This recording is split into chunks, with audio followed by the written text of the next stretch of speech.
Hello student, welcome to our YouTube channel commerce efficiency. आज की class में हम कन्वेंशंस पढ़ेंगे कि अकाउंटिंग कन्वेंशंस कितनी होती हैं, कितने टाइप की होती हैं। तो हर एक कन्वेंशंस को हम डिटेल में स्टडी करेंगे। कहते हैं कि यहाँ पे कुछ कन्वेंशंस होती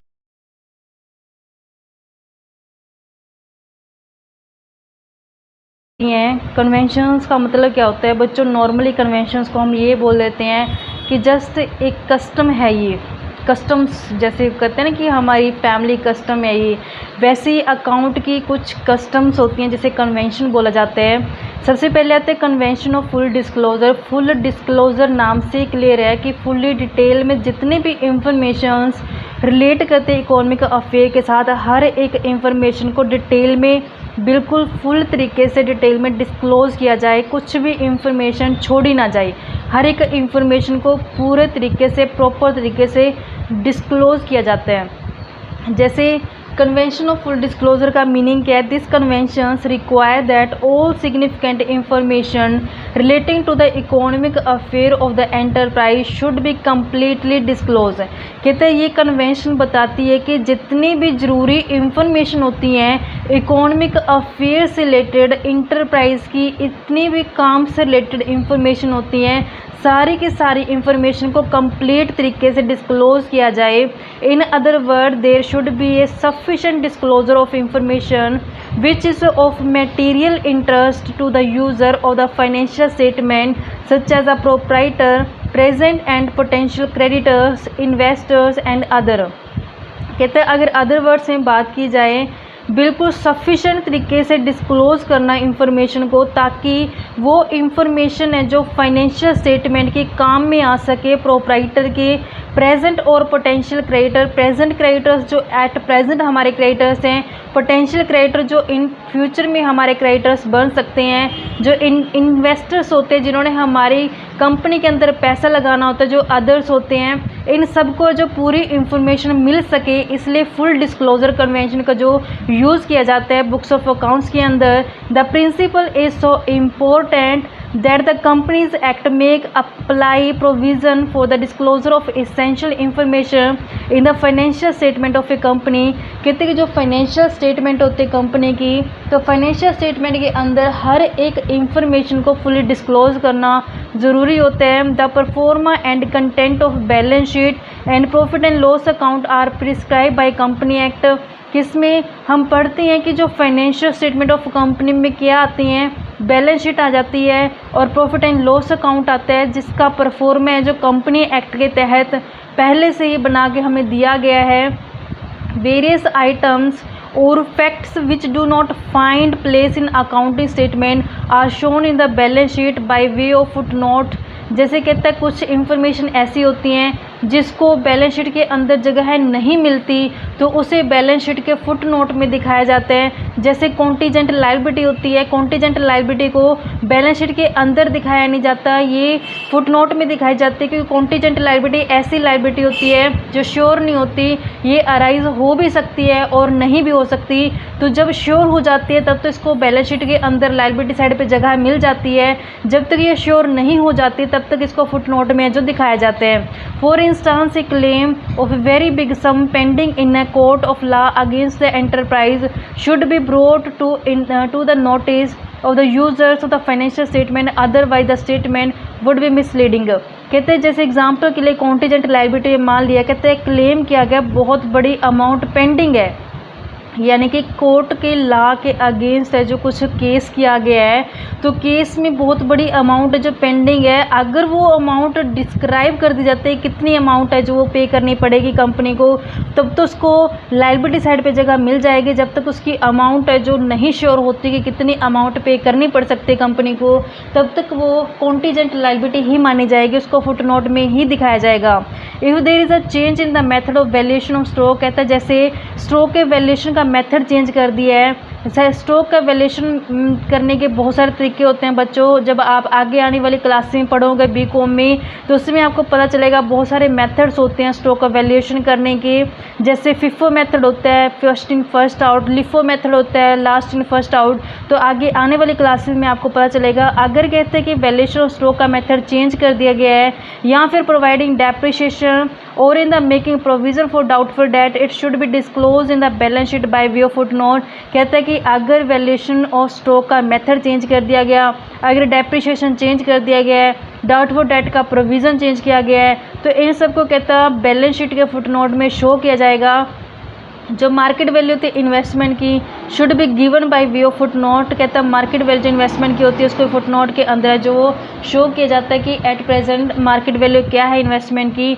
ऐसे ही कहता है disclosing of material fact, material fact होते हैं जो जरूरी फैक्ट होते हैं। कहते हैं डिस्क्लोज करना जो material fact does not mean leaking out the secret of the business but disclosing sufficient information. कहते हैं डिस्क्लोजिंग मटेरियल फैक्ट का मतलब ये नहीं होता कि लीक कर दो जो सीक्रेट होती है इंफॉर्मेशन बिजनेस की, उसको डिस्क्लोज करने के बहाने क्या कर दो, लीक कर दो, ऐसा नहीं करना। सिर्फ सफिशेंट इन्फॉर्मेशन को डिस्क्लोज किया जाता है। Is of material interest to the user of the financial statement. जो मटेरियल होते हैं जरूरी होते हैं यूज़र्स फाइनेंशियल स्टेटमेंट के रिगार्डिंग इनको इन्फॉर्मेशन चाहिए होती है, सिर्फ वही सफिशेंट इन्फॉर्मेशन प्रोवाइड कराई जाती है। फुल डिस्क्लोजर के चक्कर में कंपनी कभी भी अपनी जो सीक्रेट इन्फॉर्मेशन होती है उसको लीक नहीं कर सकती। तो इस तरीके से फुल डिस्क्लोजर था कन्वेंशन, जिसमें बताया जाता है कि फुल्ली डिस्क्लोज करना हर एक इन्फॉर्मेशन को ज़रूरी होता है। नेक्स्ट कन्वेंशन आती है कन्वेंशन ऑफ मटेरियलिटी, जहां हमने फुल डिस्क्लोजर में पढ़ा था कि हर एक इंफॉर्मेशन को पूरे तरीके से डिटेल में डिस्क्लोज किया जाए, लेकिन वही मटेरियलिटी बताती है। मटेरियलिटी का मतलब क्या होता है कि जो ज़रूरी इन्फॉर्मेशन है सिर्फ वही बुक्स ऑफ अकाउंट्स के अंदर दिखाई जाए, बेफालतू की हर एक इन्फॉर्मेशन का जो बुक्स ऑफ अकाउंट्स के अंदर नहीं दिखाना चाहिए, क्योंकि इससे जो अकाउंट्स है वो लेंथी बन जाते हैं, कैलकुलेशन लेंथी बन जाती है, जिससे मिसलीडिंग के चांसेस बढ़ जाते हैं। तो मटेरियलिटी कन्वेंशन क्या कहता है, this convention is an exception to the convention of full disclosure. कहते हैं कि ये एक्सेप्शन है यानी अपवाद है किसका, पहले वाली यानी फुल डिस्क्लोजर का, क्योंकि फुल डिस्क्लोजर में तो बोला है कि पूरी की पूरी इन्फॉर्मेशन पूरे तरीके से डिस्क्लोज करनी है, लेकिन मटेरियलिटी में बताया जाएगा कि सिर्फ मेन इन्फॉर्मेशन को जो बुक्स ऑफ अकाउंट्स के अंदर दिखाना चाहिए। According to this convention items having an insignificant effect और being irrelevant to the users need not be disclose. यहाँ पे मटेरियलिटी कंसेप्ट बताता है कि जो इन्फॉर्मेशन इनसिग्निफिकेंट है यानी कि जो ज़्यादा ज़रूरी नहीं है, या फिर जो इररिलेवेंट है यूज़र के लिए यानी कि जो यूज़र के लिए ज़्यादा ज़रूरी नहीं है जाननी इन्फॉर्मेशन, उसको बुक्स ऑफ अकाउंट्स के अंदर डिस्क्लोज नहीं किया जाता है मटेरियलिटी कन्वेंशन के तहत। These unimportant items are either left out, कहते हैं या तो इसको छोड़ दिया जाता है या फिर मर्ज कर दिया जाता है अदर आइटम्स के साथ। Otherwise accounting statement will be unnecessary over burden, क्योंकि अगर फुल डिस्क्लोज किया जाता है हर इंफॉर्मेशन को दिखाया जाता है उससे ओवर बर्डन हो जाते हैं, अननेसेसरी ओवर बर्डन हो जाते हैं जो स्टेटमेंट होती हैं अकाउंटिंग की। American accounting associations define the term materiality as under. तो यहाँ पे AAA के तहत मटेरियलिटी का क्या मतलब होता है, मटेरियलिटी का मतलब है कि an item should be regarded as material, कहते जो इंफॉर्मेशन जरूरी होती है if there is a reason to believe that knowledge, या अगर उसमें कोई कारण है विश्वास करने योग्य है, of it would influence decision of informed investor. तो जो इन्फॉर्मेशन कहता जरूरी होती है इन्वेस्टर्स के डिसीजन को इन्फ्लुएंस करती है, कहते वो इन्फॉर्मेशन ज़्यादा जरूरी होती है दिखानी, सिर्फ वही इन्फॉर्मेशन कहता बुक्स ऑफ अकाउंट्स के अंदर है जो डिस्क्लोज करना चाहिए बेफालतू की, यानी कि फुल डिस्क्लोजर। जैसे बोला था कि हर एक इन्फॉर्मेशन का जो डिस्क्लोज करने की जरूरत नहीं होती, सिर्फ मटेरियल कंसेप्ट का जो वो जरूरी कंसेप्ट का जो बुक्स ऑफ अकाउंट्स के अंदर जो शो कर दिए जाते हैं।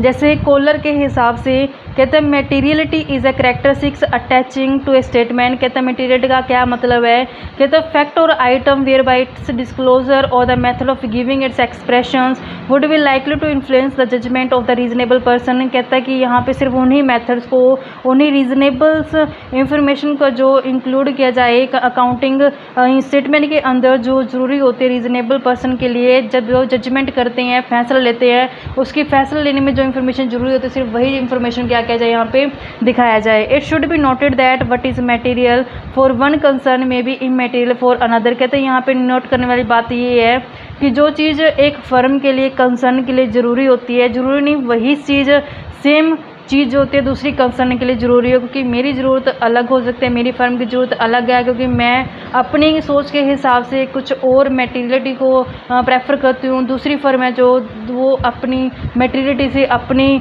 जो सोच के हिसाब से अपनी मटेरियलिटी को जो अपना प्रेफर करेंगे।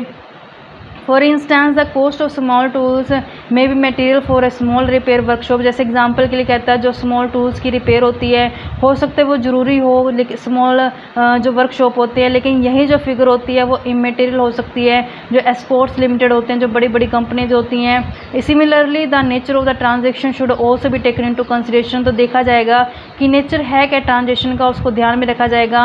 ए difference of ₹500 in the valuation of stock में बी रिगार्डेड एज इमेटेरियल। कहते मान लो कि 500 रुपये का फ़र्क आ गया स्टॉक के वैल्यूएशन में, हो सकता है ये ज़रूरी ना हो, but the difference of 500 in cash could be termed material. लेकिन अगर यही डिफरेंस कैश में आ जाता तो ये मटेरियल हो जाते हैं। अगर स्टॉक में 500 का फ़र्क आ गया स्टॉक के वैल्यूएशन में तो कोई दिक्कत नहीं, लेकिन अगर यही 500 का फ़र्क है जो कैश में आ गया तो इसका जो इम्पैक्ट देखना पड़ेगा कि डिफरेंस किस कारण से आया है। तो यहाँ पे चेक किया जाएगा दस अकाउंटेंट शुड जज the importance of cash transaction to determine its material. तो यहाँ पे जो अकाउंटेंट है तो वो जज करता है कि इम्पोर्टेंस है क्या ईच ट्रांजेक्शन्स की, जब भी वो मटेरियलिटी यानी कि मटेरियलिटी के रिगार्डिंग डिटरमाइन करता है कि कौन कौन सी इन्फॉर्मेशन जो मटेरियल है ज़रूरी हैं। तो इस तरीके से बच्चों मैंने आपको 2 कन्वेंशन करा दिए। अब लास्ट कन्वेंशन आते हैं कन्वेंशन ऑफ कंजर्वेटिज्म और प्रूडेंस। ये बहुत इंपॉर्टेंट कन्वेंशन है क्योंकि इसके बेस पे हमें जो ज़्यादातर बनाते हैं बुक्स ऑफ अकाउंट्स को क्रिएट करते हैं, जो सबसे ज़्यादा यूज़ होने वाली यही कन्वेंशन होती है हमारी कन्वेंशन ऑफ कंजर्वेटिज्म या फिर प्रूडेंस। इसमें क्या होता है बच्चों कि जितने भी एंटिसिपेटेड लॉसेज होते हैं इन फ्यूचर के, उसको तो हम एट प्रेजेंट ले लेते हैं ताकि इन फ्यूचर में जब वो लॉसेज हो उसके लिए पहले से कंपनी कंसर्न क्या हो तैयार रहे। लेकिन इन फ्यूचर में होने वाले गेंसेज होते हैं, इनकम होते हैं, जो उसके रिगार्डिंग हम पहले से मतलब इसको रिकॉर्ड नहीं करते ताकि इन फ्यूचर में अगर ना हो तो उसका नेगेटिव इम्पैक्ट पड़ेगा अपनी कंसर्न के ऊपर। इसलिए जो भी एंटिसिपेटेड इनकम गेन होता है उसको रिकॉर्ड नहीं किया जाता। जैसे कहता है अकॉर्डिंग टू दिस कन्वेंशन, कहता है इस कन्वेंशन के हिसाब से all anticipated losses should be record in the books of account. कहते हैं जितने भी एंटिसिपेटेड लॉसेज होते हैं उनको डिस्क्लोज किया जाता है बुक्स ऑफ अकाउंट्स के अंदर, जो शो किया जाता है। लेकिन कहता है कि जो एंटिसिपेटेड अनरियलाइज्ड गेन होते हैं उसको क्या कर देता है, इग्नोर कर दिया जाता है। यानी कि इस कन्वेंशन के हिसाब से हम क्या देखते हैं बच्चों, कन्वेंशन कंजर्वेटिज्म कहती है। कंजर्वेटिज्म के हिसाब से क्या होता है, कहता है जो ये कंजर्वेटिज्म यानी कि जिसको प्रूडेंस भी बोलते हैं, कहता है जो एंटिसिपेटेड का मतलब होता है जो इन फ्यूचर में हो सकते हैं अनुमानित जो लॉसेज होते हैं या फिर जो एक्सपेंसेस होते हैं, ऐसे जो एंटिसिपेटेड यानी कि जो अनुमानित इनकम्स होती हैं या फिर जो गेन होते हैं, इनकम्स या फिर गेन होते हैं, उसको क्या कैसे ट्रीटमेंट करेंगे। तो लॉसेस को तो हम लेके चलते हैं, एट प्रेजेंट तैयार रहते हैं, लेकिन जो इनकम्स और गेन होती है उसको एट प्रेजेंट हम दिखाते नहीं हैं। रीज़न मैंने आपको बता दिया कि अगर इन फ्यूचर में ये लॉसेस होते हैं तो उसके लिए पहले से कंसर्न क्या रहती है, तैयार रहती है, ताकि जब इन फ्यूचर में वो लॉसेस एक्चुअल में हो जाएँ तो उससे इम्पैक्ट उसका नेगेटिव इम्पैक्ट ना पड़े कंसर्न के ऊपर। तो उसके लिए पहले से कंपनी यानी कंसर्न क्या रहती है, तैयार रहती है। लेकिन इनकम को इसलिए दिखाया नहीं जाता कि अगर इन फ्यूचर में वो नहीं हुई हमारे इनकम तो उसका नेगेटिव इम्पैक्ट पड़ जाएगा हमारी कंसर्न के ऊपर, तो इसलिए उसको पहले से नहीं दिखाते। जब वो एक्चुअल में हो जाती है तो बेटर है, अगर नहीं होती तो उसका कोई इम्पैक्ट नहीं पड़ेगा नेगेटिव हमारी कंसर्न के ऊपर। तो नेक्स्ट कहते हैं कि इन other word conservatism is a policy of playing safe. कहते हैं सेफ प्ले करने का ही एक तरीका होता है। Provision is made for all known liability and losses even though the amount can not be determined with certainly. जैसे कहते हैं प्रोविज़न्स बनाए जाते हैं जो नॉन लायबिलिटी होती है, लॉसेज होते हैं, बेशक उसका जो हमें एग्जैक्ट अमाउंट है जो पता नहीं होता, वैसे ही एस्टिमेशन से जैसे हम एग्जांपल देती हूँ प्रोविज़न जो क्रिएट किया था डेटर्स के ऊपर, तो उसका एग्जैक्ट अमाउंट हमें डिटरमाइन नहीं होता। जैसे 5% से बना लेना, 10% से बना लेना, तो वो सर्टेन अमाउंट पता नहीं होते, जस्ट उसके लिए पहले से प्रोविज़न बना लिया जाता है कि ये लॉस हो सकता है इन फ्यूचर में फर्म अपनी कंसर्न को। तो कहते हैं ऐसे ही likewise when there are difference alternative for recording a transaction. यहाँ पे कहते हैं डिफरेंट अल्टरनेटिव्स अगर ऑप्शन है ट्रांजेक्शन को रिकॉर्ड करने के लिए, the one having least favourable immediate effect on profit और कैपिटल शुड बी अडॉप्टेड। कहता है जिसका लीस्ट फेवरेबल इफेक्ट पड़ेगा उसके इमीडिएट है जो प्रॉफिट और कैपिटल शुड बी अडॉप्ट किया, उसको अडॉप्ट किया जाएगा।